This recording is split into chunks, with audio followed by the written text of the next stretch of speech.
Joseph has a question. He says, what kind of horsepower gains between a 602 with basic off-the-shelf parts and all the fancy Crate 602 specific fancy parts? Honestly, I mean, and I've said this time and time again, I mean, not meaning to, I'm not saying anything about your question, but it honestly depends on the day of the week it was built. How do the tolerances stack that day? We're talking production line built engines on 602s especially, and it's just how did it stack up? I mean, it could be, honestly, you got lucky, you got one out of the box that runs like a raped ape, or you get one that's a complete total shit box. So it can vary quite a bit. I don't think that's actually his question. I think talking about all the bolt-ons. So if you've just got basic off-the-shelf parts being bolt-ons and all the fancy Crate 602 specific fancy parts. So if you're just going to run a regular like front drive or box stock Holley carburetor, like is there something to be gained by the fancy parts? Are we paying for it? Absolutely. Or not? Yeah, I mean, for sure. I mean, you take a carburetor, for instance, and you go from a box stock Holley HP center section carburetor and you use one of the billet center section deals that we're doing nowadays, and most carburetor builders are, you're looking 10 horsepower.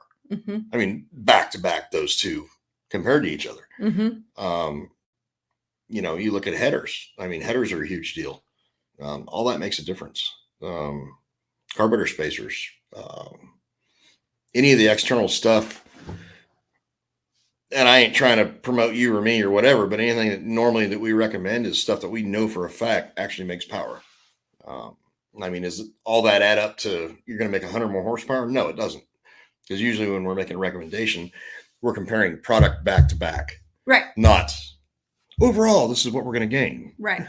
So it is about the package, and the only way to really do scientific testing is to do a back-to-back testing, like carburetor versus carburetor. AB. Yeah, you've got to keep that all the same. Yeah, correct. Well, I think why they make a bigger difference. You can correct me if I'm wrong, but stuck you there. Well, what I was going to say is, I mean, you can do something like, hey, we're going to test headers today. Right.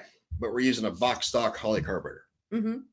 So we test headers, and you're like, oh my God, yeah, this header made this much more than the next header. Well, then just because you go and add a billet center section carburetor to it doesn't mean you're adding that much more to it. Right.